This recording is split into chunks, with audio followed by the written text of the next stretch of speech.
You've watched the Michigan games. I'm sure you have been somewhat underwhelmed watching the Wolverines going out there and just very basically manhandling everybody, having the game over by mid-third quarter. But let's get an expert analysis of what is actually going on. We're going to welcome back on Trevor Sikkema from PFF on this episode of Locked On Wolverines. You are Locked On Wolverines, your daily podcast on the Michigan Wolverines, part of the Locked On Podcast Network.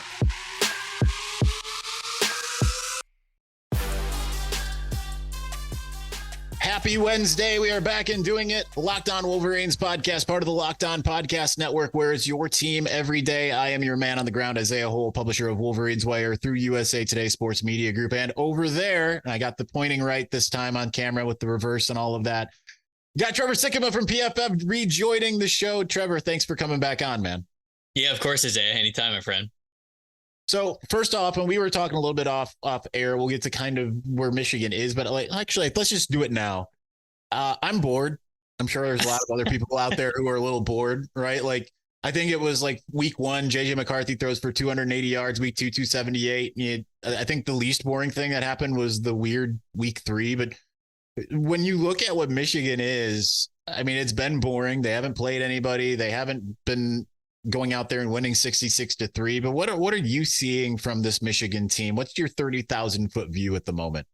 This is one of the best teams in college football that is playing one of the easiest schedules, it feels like, in college football. So it's kind of going according to plan, right? I had Michigan as a national champion before the season. I said that this team was going to get it done because, you look later in the year, they've got Penn State and they'll play them tough, but then everybody's kind of waiting for that Ohio State game as well. But I think that they've got the upper hand on Ohio State this year too. So very similarly to the last couple of years, I think Michigan's going to be represented in the Big Ten championship game, and I think they're going to take that. That's going to basically be an automatic qualifier for them to get into the college football playoff. And then it sounds really insulting to say that, then that's when the season really begins for them, but that's the expectation. And I think that's extremely high expectations, maybe unrealistic expectations, but to kind of how you open the podcast, hey, we're bored over here. That's kind of the way that everybody's thinking about it, which must be nice to be bored with winning as a Florida Gator fan here on this show, saying that would give anything for it. But my uncle's a Florida Gator fan, so I can empathize. Okay. All right. Well, hey, I just hope Napier's got us going in the right direction. So that's all I'm hoping for at this point. No, but when you look at Michigan, I think, sure, they're not blowing these teams out 50-60-0, but it also doesn't feel as though that was going to be Michigan's identity anyways. I think if you went into this season, and especially through this easier part of the schedule, you said to yourself, look, if they score more than 30 points a game, and if they hold the other teams to less than 10 points, single digits, you'd be happy. That's exactly what's happened in all three games. They're not really set up to spread it out, air raided on you. We're scoring 60 points. I'm sure Michigan fans think about some of the Ohio State teams of the past. And when Ohio State has been in a similar position to Michigan, they have had those weeks where it's just 55, 62, whatever it is, points per game. But I think those teams that you're maybe envisioning for the Buckeyes were built different than Michigan's are. Now, I'm not saying that makes them better and Michigan worse. It's just their styles. And so this was always going to be a team that they're going to have their identity on the ground and behind that offensive line. And I think that you're seeing that. Sure, Corum and Donovan Edwards haven't exploded yet, but I think that there's a long season. You just want those guys healthy at the end. I think the most important thing is honestly that J.J. McCarthy looks more confident, especially when it comes to dealing with pressure. And outside of that third game, I think that he has been what you have wanted to see from him. So it's boring because it's exactly what not just we thought we'd see from Michigan, but maybe what we hoped we would see from Michigan as people who are rooting for them to make it to that national championship. Now, you mentioned J.J. McCarthy. I think there's been a lot of consternation even after this last game because he didn't throw for 1,000,000 yards in week 4 against Rutgers either. They leaned a little bit more on a balanced attack, a run game. They certainly ran the ball a heck of a lot more in week 4. How concerning was that week 3 performance as compared to weeks 1 and 2, or maybe even week 4? Where do you feel like he's at, having watched him so far?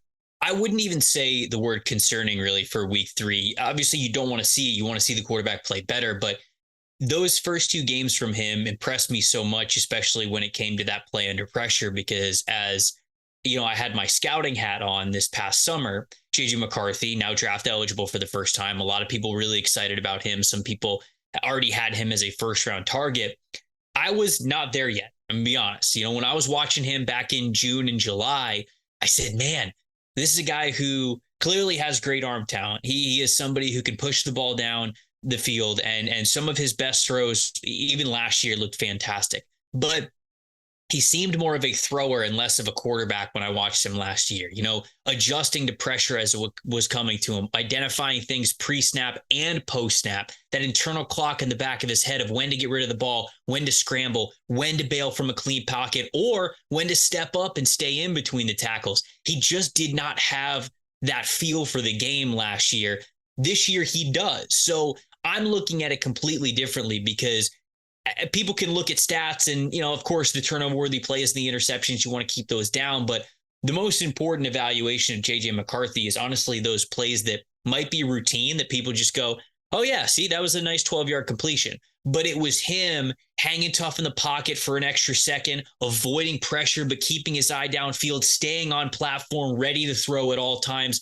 Those are the little things that you notice and that you like to see the progress from him. So certainly that week 3 game, you don't want to see things like that, because it's not just 1 or 2 turnover worthy plays. I think it might've been 3. And I can't remember if he had a 4th one in there as well, but you know, he came up after the game and he talked about, hey, we got to clean it up. I got to make sure that I'm not doing those things. And it honestly feels a little preseason-ish right now for them, where it's almost like, hey, let me take my chances, figure out what I can and can't do.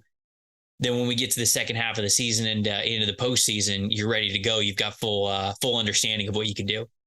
And I mean, that's not to mention that JJ in the first 3 weeks only played 3.5 quarters, not even 3.5, sorry, 2.5 quarters thus far, right? Like those numbers that he had that were good could have been a heck of a lot better. That said, the numbers in week 3 could have been a lot worse after he threw his last interception. It was kind of like, all right, thanks for coming, JJ. Why don't you go ahead and get home safe? But certainly that's the offense maybe hasn't impressed people in general as much. You mentioned the running backs. I'm going to throw the concern word out there. I think it's a little less concerning because we saw Blake Corum kind of being Blake Corum this last week, really kind of looking vintage. Donovan Edwards still kind of taking some time to get going. That said, their stats are pretty identical through 4 games to what they were 4 games last year. So it isn't necessarily a complete departure from what they were. But what are you seeing from the offensive line and the run game? There's a lot of concern amongst Michigan fans about the offensive line. Michigan itself is pretty confident, at least in what they say to us. Mm-hmm. They're like, oh, we're right where we want to be. But what do you see from the battery of the offensive line and the? Yeah. So I would just say from the run game overall, because I haven't particularly taken a deep dive into the offensive lineman, like position by position, but I've taken a peek at Corum and Edwards, certainly a little bit of their film and also some of their statistics that we have over at PFF that we like to track. And yeah, yards, touchdowns, things like that are great. But there's a stat that we have that I love a lot, and it's missed tackles forced per attempt. And that is a way to quantify how well a running back might be playing independent of their offensive line. And that's something that I really liked from both Corum and Edwards, who were top 50 players for me in my preseason big board, because not only was Michigan's offensive line opening up some great running lanes for them, and we were able to see a ton of great production overall from them last year, both of their missed tackles forced per attempt were much higher last year than what they are this year. So I think that feeling of it's not what it can be for those guys comes down to that. We haven't seen those crazy plays where Corum erases an ankle or he shakes a defender right in the open field and makes a guy miss. Like, we haven't had as many of those as we have over the last 2 years with Corum and over the last year with Edwards. Edwards was somebody who led the country in, I believe, 50 and 60-yard runs last year. If he didn't lead the country, he was certainly top 3 in both of those categories. So he had a lot of home run plays that you could point to. And I think some of those happened to the mid/late point in the season. So there's certainly time for him to rack up more of those with the great athletic ability that he has. But when I look at the run game, I think why it is as quiet as it is comes down to those statistics. Just to give people an idea of kind of where these guys are in relation to other backs in the country. When we are looking at guys that can be considered top 50 picks, you really want to see that missed tackles forced per attempt somewhere around 0.3, right? So, okay, every 3 carries, you are making somebody miss independent of everything else that's going on. And when you have that kind of an average 0.3, that's a good benchmark. Guys like Bijan Robinson, Trevor, Travis Etienne, Javonte Williams, they had some of the highest numbers that we've ever recorded, and that was right around like 0.45. So that's about as high as it gets. If you're around 0.3, that's really nice. Corum and Edwards, I think we're both in that category. Corum's was even higher last year. Both of them right now below 0.15. So they're not even at 0.2 in that category. So it's just, there aren't those flash plays of those guys being independent of the big boys up front right now. Not to say that can't happen, but I think to me, that's why it might be a little lackluster right now from those players that we know have been big highlight reel guys before. All right, before everyone jumps off of a cliff with that news, we're going to move on to the defense. So we're going to do that here in just one moment. Before we do that, listen, they gave me something here in which I can tell you a little bit about something called DoorDash. I'm not gonna read what they would want me to say, because I am the foremost DoorDash consumer in the general population.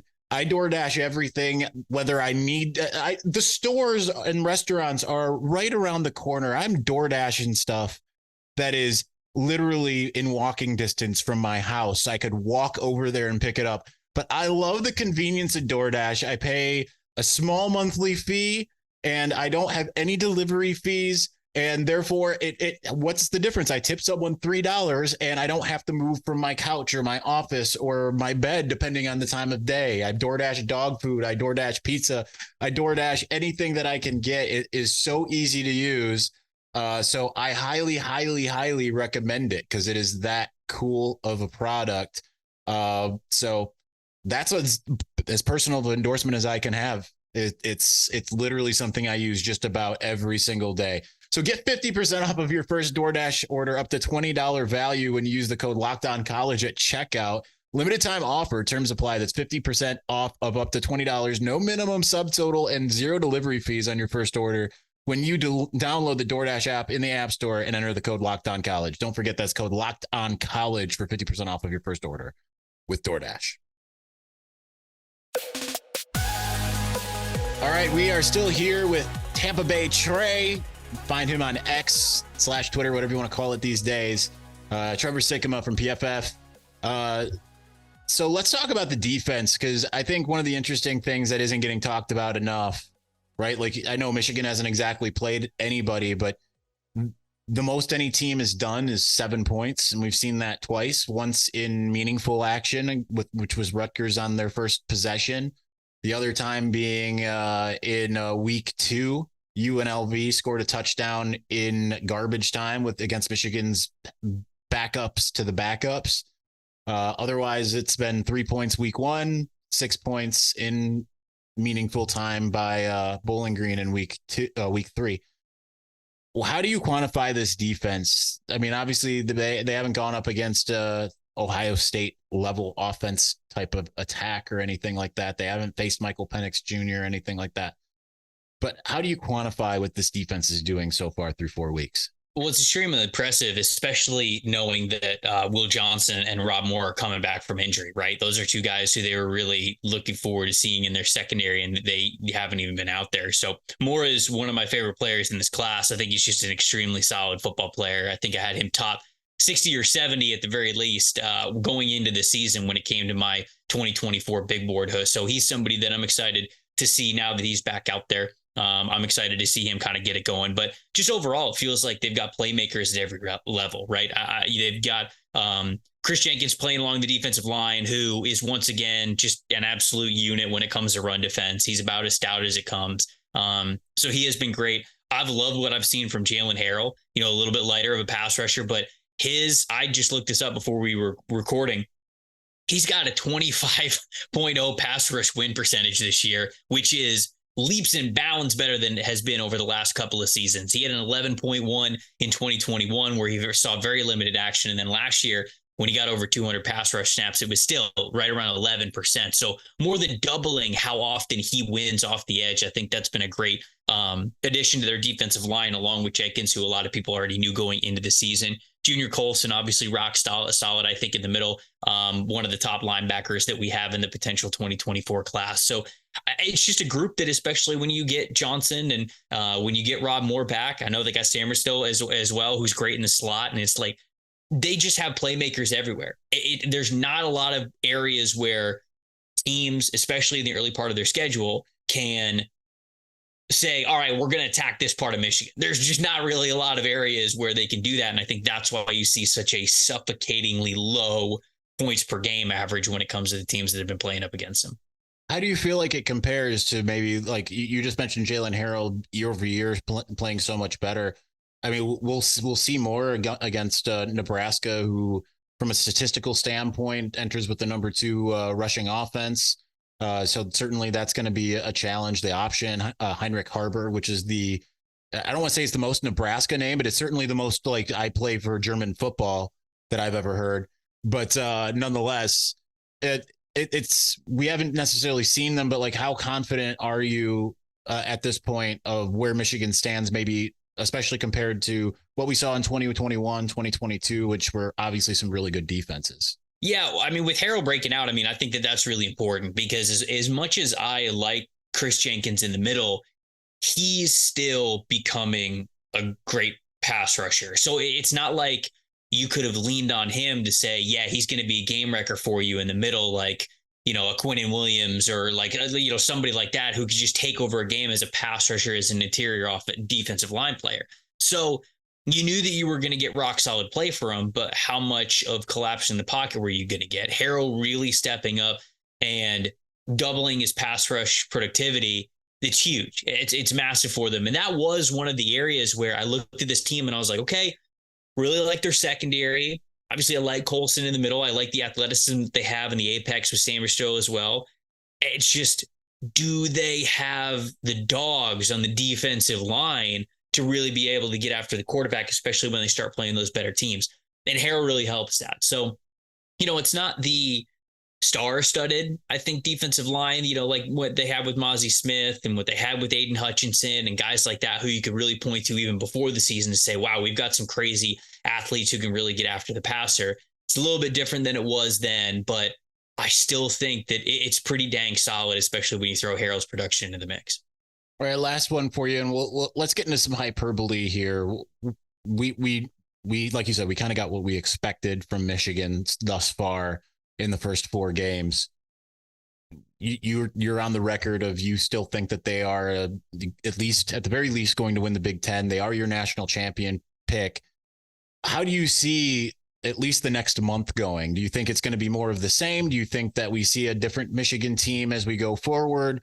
Do you think that it's going to be like kind of middle of 2021 or even not really parts of 2022? They just kind of blew everybody out, but 2021, certainly, like in the middle of the year, no one was really saying, yeah, but they're going to win the Big Ten.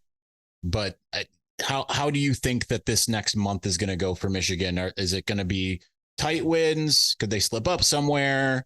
Is it a situation where they're just going to do the same thing that they've done? Are they going to be even more impressive? Just put on your prediction cap and kind of give me your expectations there. Yeah, so you mentioned, I think the average points that they're giving up right now is around like 5 or 6.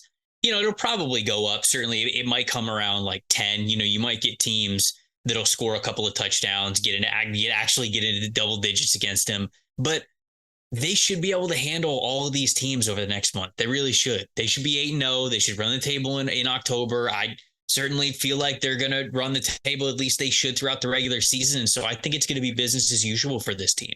And I think they realize, what's at stake. And I think Harbaugh does as well. And so it's hard for me to think they're going to slip up, right? Like they're going to go into some game in October and be like, we got this team. It's not a big deal, especially getting into conference schedule, right? These are teams that have played you tough before or that may have beaten you before, right? With some of the guys that are on the roster. And so, you don't forget that part of it. And it's really dangerous when teams kind of get into their own head or even get too big of a head as they say with the ego and already looking past and already saying like, we can't wait till Ohio State. I just don't see a Jim Harbaugh coach team having that kind of mentality, especially because Michigan's been close in the past. They just haven't really been able to get over the hump.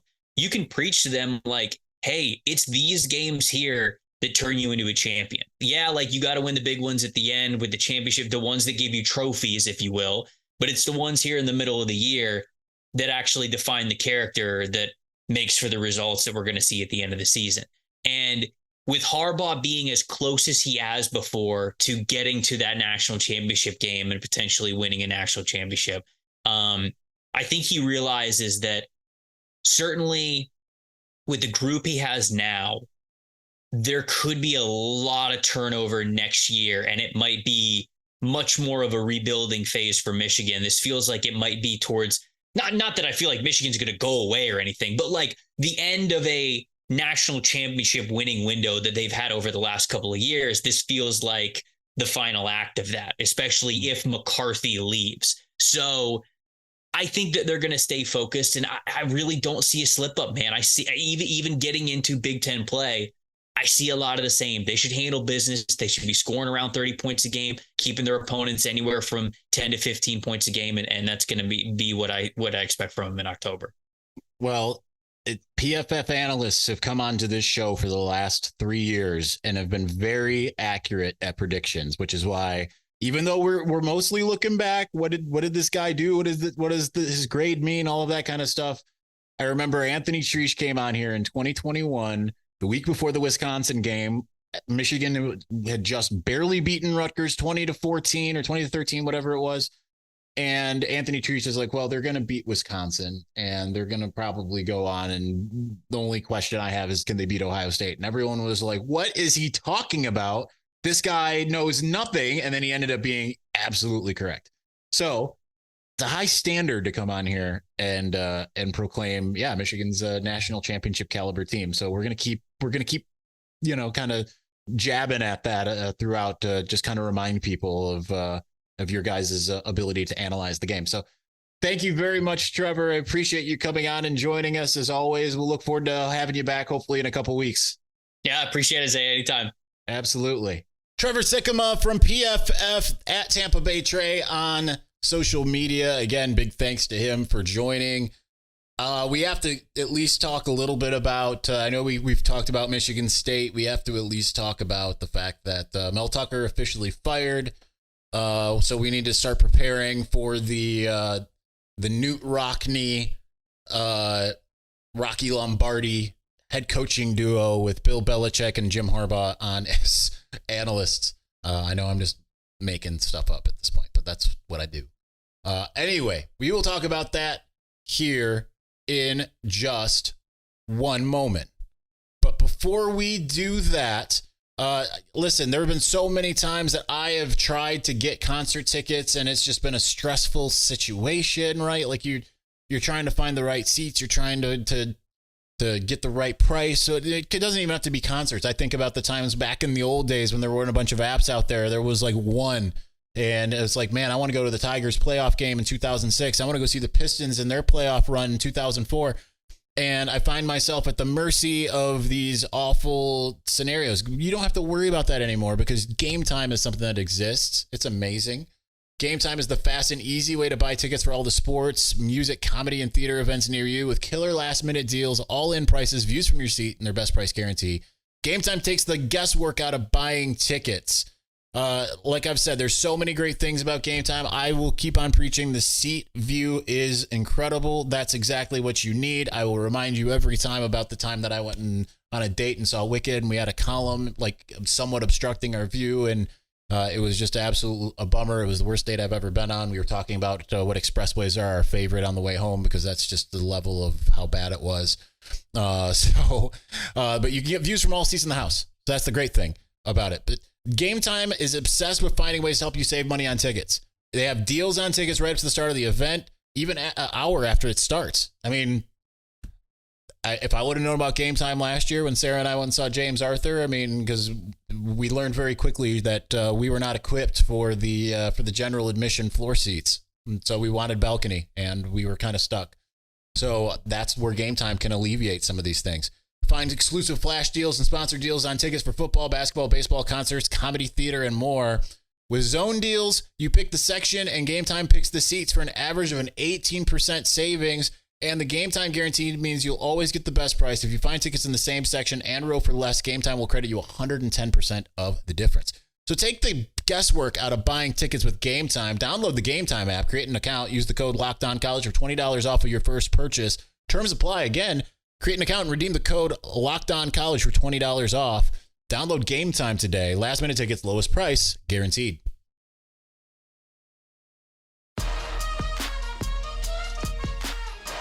All right, I have no idea how long that we've been talking because when we do these other interviews, I can't really see the time. I just have to kind of guess. Usually I'm pretty good. Sometimes we go way over. So I'm just going to assume I don't have a heck of a lot of time. That's fine.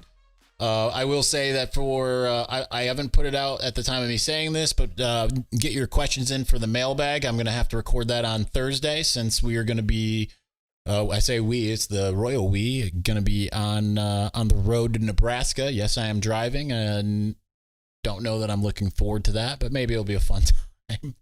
I've made that drive before. It wasn't like super fun, but I was driving to California, so it was also kind of super fun. It also felt like we got there really fast. We left Ann Arbor at like 4:30, and I think we got into Omaha at like, it was like 1 a.m. So I think it was pretty fast, especially because we stopped to eat. Anyway, hoping to have that kind of time. There's a little puppy down here that's going to be very upset about 2 road trips, but Michigan State finally fired Mel Tucker with cause. It's going to be interesting to see where this goes. As I talked about on the show from Tuesday, I don't think it's they are so convinced because of the spending that they had with Mel Tucker that they are going to continue to try to go and spend Lamborghini type money and hope that they don't get a Ford Pinto out of it. But I also just, I don't know that they will. And there's a colleague of mine who pointed this out to me yesterday at the press conference. We were talking about it. He's like, they might have that money kind of wrapped up for a while, right? Because Mel Tucker is going to come after it. He's fired for cause. They're going to be like, guess what? Whatever you made is what you made. Goodbye. Have a good time. See you later. Drive safe. They are probably not going to necessarily be in that situation. So how much is Michigan State going to be somewhat hamstrung? As I said yesterday, and it's worth reiterating because especially because I know not everyone makes it to segment 3 of every episode. I'm sure most of you do, but for those who maybe they had enough of the tomfoolery and decided that they were going to tune in for Trevor Sikkema today. And but it's one of those things where if I'm Mike Elko, I'm not taking the Michigan State job. It's not me just hating on Michigan State. I'm just being a realist about it. He got Duke to beat Clemson. That's one of the 2, maybe 3 big bads in the ACC. The ACC expansion is not adding anyone of particular note in the same way that the SEC or the Big Ten is. So if I'm Mike Elko, I'm waiting for the right thing, right? It's just like the same way that like Brent Venables waited for the right thing. Certainly he was a name forever, and then he waited for Oklahoma. Tony Elliott, on the other hand, and I know we're talking coordinators, but Tony Elliott, on the other hand, he decided to go to Virginia, and that certainly is a place where it's like, man, you better figure that out quick because you got 3 years. If you haven't figured out a way to make this look better, then sayonara. And I think Mike Elko is kind of in that same boat, right? If in the sense of like, he's already got Duke there. If they already were able to beat Clemson, he's got a better inside track to college football playoff success and all of that stuff. Now, will Riley Leonard still be there next year? And how much does that hinge on him? I don't know. But at the same time, he's already shown he can do it there. and it's a different animal coming to the Big Ten, where if you're not accepting Ohio State, Penn State, Michigan, USC, UCLA, whatever, maybe not UCLA, but I mean, it's just it becomes a much more uphill battle. So I'm really interested to see where Michigan State goes from here. That they are convinced that they are going to go and get a top tier guy. And I even see Michigan people saying it would be a bad idea for them to get Matt Campbell. Listen, Michigan fans were all about Matt Campbell 2 years ago. I understand it hasn't always gone well, and it hasn't looked as good in the last 2 years as it maybe did the 2 years prior, but the dude can coach. I don't want to really see Matt Campbell at MSU, to be honest, but it is one of those things where that's probably the way to go. And I understand you want to make a splash, you want to make things feel good. Ohio State didn't make a splash going from John Cooper to Jim Tressel, and yet that's what Jim Tressel became. Or they could see whoever's working at Cincinnati and try to bring them in. That's had long been the thing, and obviously they tried to do that last time with Luke Fickell, and he went to Wisconsin. But it will be really interesting to see where MSU goes, because they have to make the right hire. Otherwise, they are going to be even further back than they were in the John L. Smith era, and you hate to see it. Anyway, that's going to do it for us today. Tomorrow, the plan is I have to actually reach out to Karan Higdon this week, unlike what I didn't do last week. The plan is to do a preview show with him and then do a mailbag. That is the plan. We will have a post-game show, probably from the ground in Nebraska, but maybe not, because it's supposed to be 95 degrees, and that's not even counting field temperature. So I will probably be a disaster and probably will want to wait, but we'll have some kind of post-game, either late Saturday or potentially early Sunday. All just kind of depends on how the game kind of flows and everything, and the weather. So that'll do it for us today. Thanks for watching. Thanks for listening. We'll be back soon. Peace.